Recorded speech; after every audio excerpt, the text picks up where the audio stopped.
네, 3월 14일 목요일 기도를 돕는 그 사랑 매일 묵상 오늘은 시편 104편 14절에서 18절입니다.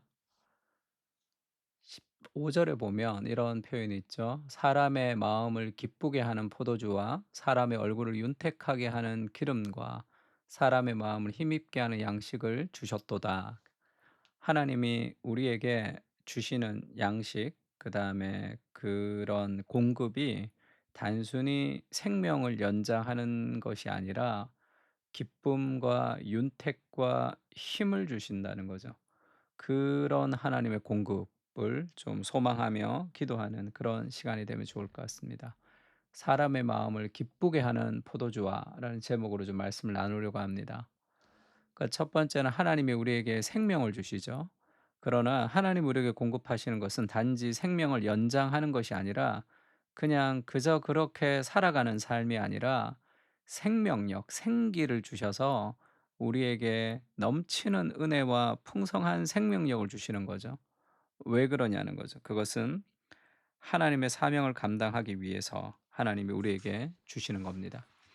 14절에 그가 가축을 위한 풀과 사람을 위한 채소를 자라게 하시며 땅에서 먹을 것을 나게 하셔서, 그러니까 우리에게 그의 나라와 그의 의를 구하면 이 모든 것을 너에게 더하시리라 할 때 이 모든 것을 하나님 우리에게 주시는 거죠. 우리를 먹이십니다. 근데 신체적으로 그리고 물리적으로 필요한 것만 채우는 게 아니라는 거죠. 사람의 마음을 기쁘게 하는 포도주, 하나님 우리에게 주시는 것으로 마음을 기쁘게 합니다. 사람의 얼굴을 윤택케 하는 기름과 사람의 마음을 힘있게 하는 양식을 주셨도다. 하나님의 공급이 우리를 기쁘게 하고 윤택하게 하고 힘있게 하는 거예요. 단순히 생명을 연장하는 삶이 아닙니다.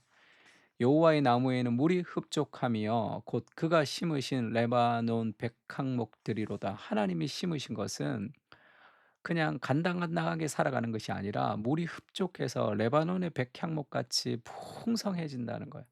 새들이 그 속에 깃들임이여 학은 잣나무로 집을 삼는도다. 높은 산들은 사냥을 위함이여 바위는 너구리의 피난처로다.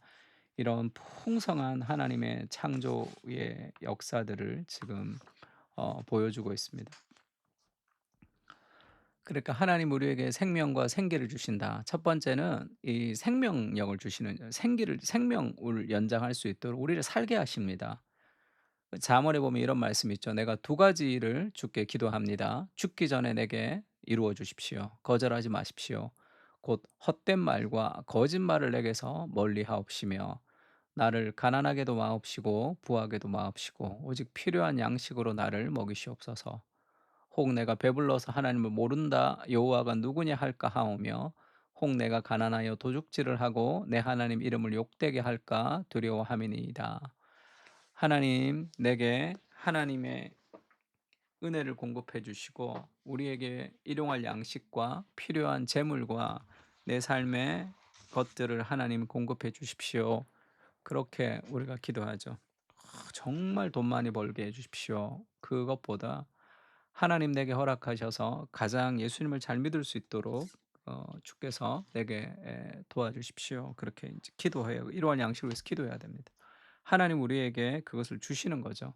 거기에 끝나지 않습니다. 하나님 우리에게 그냥 공급하셔서 그냥 70년, 80년, 90년, 100년 그냥 생명을 연장하기 위해서 우리를 먹이시는 게 아니잖아요. 내가 태어나서 아무 의미 없이 그냥 생명을 연장하는 삶이 아니잖아요. 하나님이 우리에게 주시는 것은 어떤 풍성함입니다. 그것을 누리고 맛볼 수 있어야 되죠. 바울이 "내가 궁핍함으로 말하는 것이 아니다. 나는 자족하기를 배웠는데 내가 비천에 처할 줄도 알고 풍부에 처할 줄도 알아. 모든 일에 배고픔과 배부름과 배고픔과 풍부와 궁핍에 처할 줄도 아는 일체의 비결을 배웠다. 그 환경이 나를 어찌하지 못한다. 내게 능력 주시는 자 안에서 내가 모든 것을 할 수 있다." 그 하나님의 공급이 우리의 삶에 그 어떤 안락과 그리고 궁핍을 뛰어넘는 하나님의 공급이 있다 얘기합니다. 그럼 우리를 가난하게 살게 하지 않고 풍부하게 살게 하는 것을 위해서 공급하시는 것이 아니죠. 그것을 넘어서는 무엇이 있다는 겁니다. 그러니까 예수님이 마음을 기쁘게 하는 포도주, 예수님이 지금 이 땅에 오셔서 첫 번째 기적을 갈릴리 가나에서 행했던 결혼식에서 예수님이 첫 번째 기적을 베푸셨습니다. 하나님 나라가 이 땅에 왔다는 사인의 가장 중요한 첫 번째 기적을 포도주와 혼인잔치, 결혼의 잔치로 했다는 것은 하나님의 나라는 풍성한 기쁨이 있는 곳이다라는 것을 알려주는 거죠. 그래서 결혼식, 이 기쁨의 결혼과 그 슬픔이 이어지는 포도주가 떨어진 그것을 기적을 통해서 기쁨을 이어가게 하는 그런 풍성한 기쁨, 그것이 하나님 나라의 특징이다. 그렇게 얘기합니다. 그리고 이사야서에도 이런 말씀이 있죠. 무릇 시온에서 슬퍼하는 자에게 화관을 주어 그 죄를 대신하며 기쁨의 기름으로 그 슬픔을 대신하며 찬송의 옷으로 그 근심을 대신하고 그들이 의의 나무 곧 여호와께서 심으신 그 영광을 나타낼 자라 일컬음을 받게 하리 하심이라. 슬퍼하는 자에게 눈물을 닦아주는 것으로 끝나는 것이 아니라 화관을 준다는 거예요. 그리고 죄를 덮어쓰고 하는 것이 대신에 기쁨의 기름을 바르고 슬픔 대신 찬송의 옷을 입히고, 그것이 우리에게 주는 것이 뭡니까? 그냥 위로가 아니라 기쁨이죠. 그 기쁨을 통해서 하나님이 왜 그렇게 풍성한 공급을 하시는가? 그것은 하나님의 일을 하기 위해서죠. 하나님의 사역. 죄를 용서하는 데 그치지 않고 온전하고 만족스러운 삶을 회복시켜서 잔치의 기쁨을 맛보도록 우리에게 보장하신 거죠. 그것은 그분의 사명을 이루어 갈 수 있는 힘을 공급해 주신다는 뜻입니다. 특별히 우리에게. 의의 나무 여호와께서 심으신 그 영광을 나타낼 자라 일컬음을 받게 하려 하심이라. 그러니까 우리에게 필요한 것은 그 풍성한 공급입니다. 그것을 달라고 기도해야 되는 거죠. 존 스토트가 리더와 리더에게서 그렇게 얘기하죠. 이 리더가 가져야 될 첫 번째 자질은 낙심하지 않는 거예요. 그것은 하나님께 소망을 두면서 낙심하지 않는 것이다. 두 번째 자질을 훈련이라고 합니다. 왜냐하면 낙심하지 않는 것으로는 하나님의 사명을 감당할 수 없어요. 위로를 가지고는 능력을 나타낼 수가 없습니다. 우리에게 필요한 것은 기쁨과 능력이죠. 그 생명력 있는 그런 운동성을 가져야 되는데 그것은 훈련을 통해서 할 수 있다는 거죠. 하나님께 기도하고 하나님의 말씀을 묵상하며 적당하게 세상 가운데 힘든 것을 위로받는 정도가 아니라 흘러넘치는 은혜를 가지고 사명을 감당할 수 있게 해달라고 우리가 기도하고 말씀을 보고 예배를 드리고 공동체 안에 힘을 얻어야 되는 거예요. 오늘날의 기독교가 왜 이렇게 약해졌습니까? 기대감이 없는 거예요.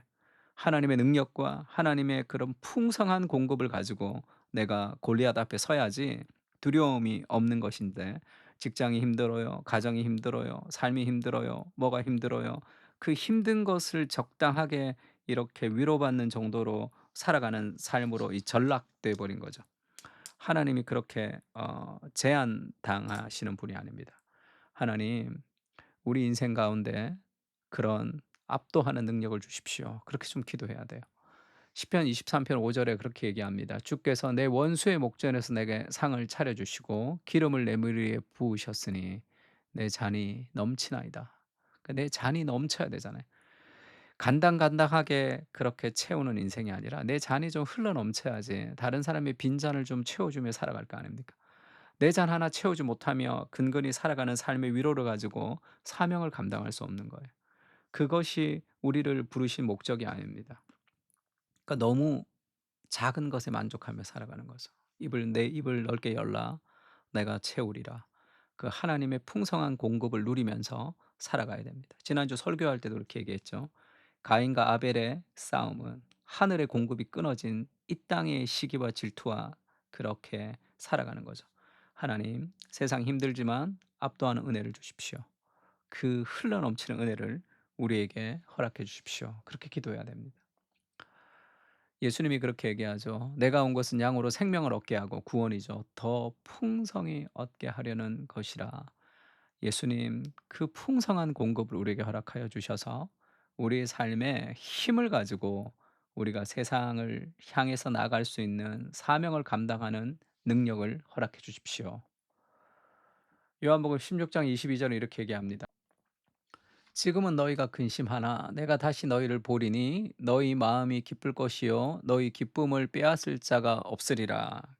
우리 안에 하나님이 주시는 기쁨이 있습니다. 그 빼앗기지 않는 그 삶의 기쁨을 가지고 어려움을 넘어서는 거예요. 하나님 우리에게 힘들지만 그것을 감당할 수 있는 기쁨을 허락해 주십시오. 어렵지만 그것을 감당할 수 있는 능력을 주님 허락해 주십시오. 그래서 삶의 수많은 환경을 주와 함께 뛰어넘는 그런 은혜를 달라고 기도해야 됩니다. 우리에게 생명을 허락하시고 오늘도 먹이시는 하나님, 생명을 연명하는 인생이 아니라 기쁨을 회복하게 하시고 생동감 있는 능력을 통해 사명을 감당하는 인생으로 살게 하여 주시옵소서. 하루하루 견디는 삶이 아니라 압도하는 은혜로 인생의 파도를 넘게 하시고 즐거움과 기쁨으로 어려움을 감당하는 능력을 허락해 주시옵소서. 아멘. 사람의 마음을 기쁘게 하는 포도주, 사람의 얼굴을 윤택하게 하는 기름, 사람의 마음을 힘있게 하는 양식을 하나님 허락해 주십시오. 그렇게 같이 한번 기도했으면 좋겠습니다.